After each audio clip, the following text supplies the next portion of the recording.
I'm Iniba, and thank you so much for tuning into Halo Halo, your top entertainment and lifestyle show for Asian Pacific Americans. Joining us today is dancer, director, choreographer Ricky Carranza. He's also the founder of Style Dance Industry in Finland, and he has an upcoming documentary about Philippine dance called Beyond the Block. Welcome, Ricky.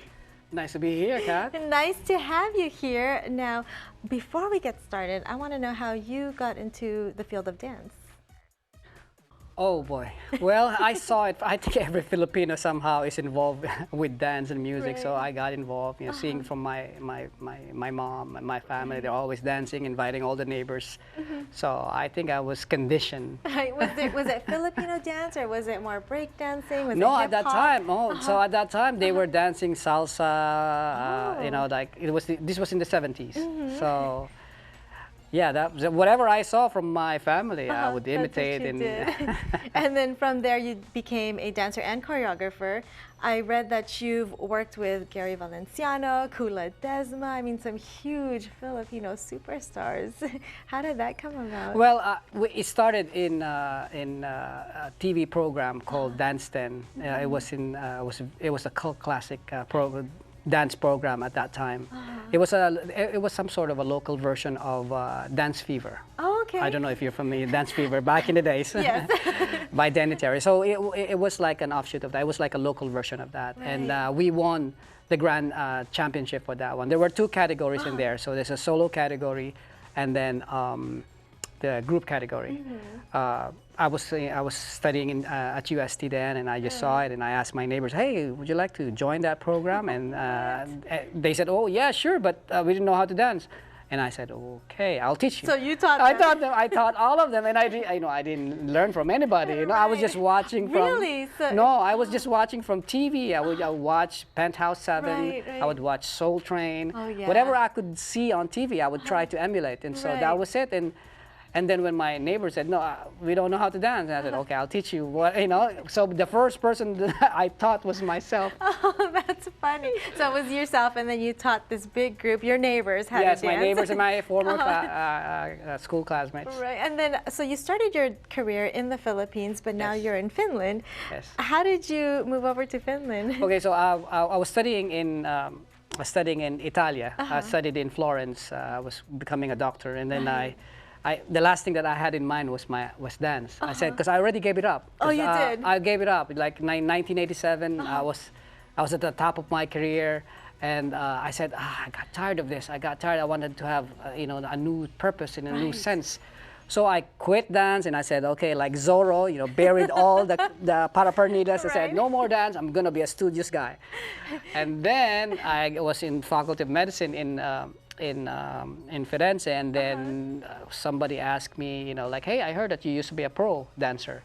I said, "Oh, a long time ago when I was a kid." I said, "Oh, why don't you use your, and then I said, but eventually I kind of yielded in, and then I started, okay, so I said, I'll teach one class in 1 week. I started like, it was like, it seems like eternal, like, but it was long, because I wasn't here, I was teaching in a gym, in a dance school gym, so.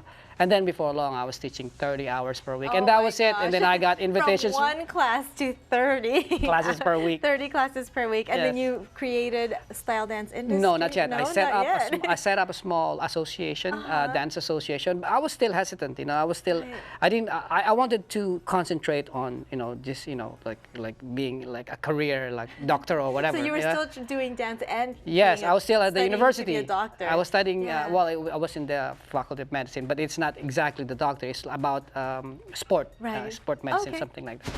So it's a science of movement. We call it the scienza motoria. We call it in Italia. I like how you said that.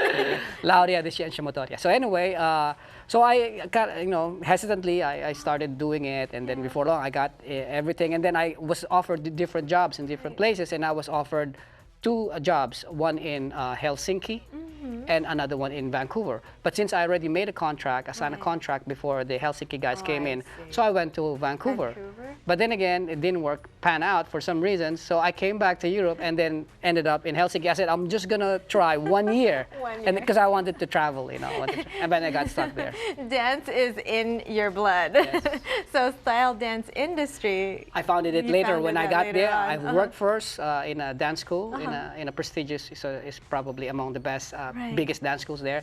I first worked for them for 2 years, and then eventually I said, okay, I'm gonna set up my own. I have so many students. I had so many students. So now you have your own dance academy, and I hear that you're working with one of the biggest pop stars in Finland, right? Yes. He's like the next Justin Bieber, you were I telling think me? so. Yeah, I think he's gonna so? make it. He is really talented. He is super talented. He's young and he's very smart, very quick. I think he's gonna make it. What makes someone stand out, you think?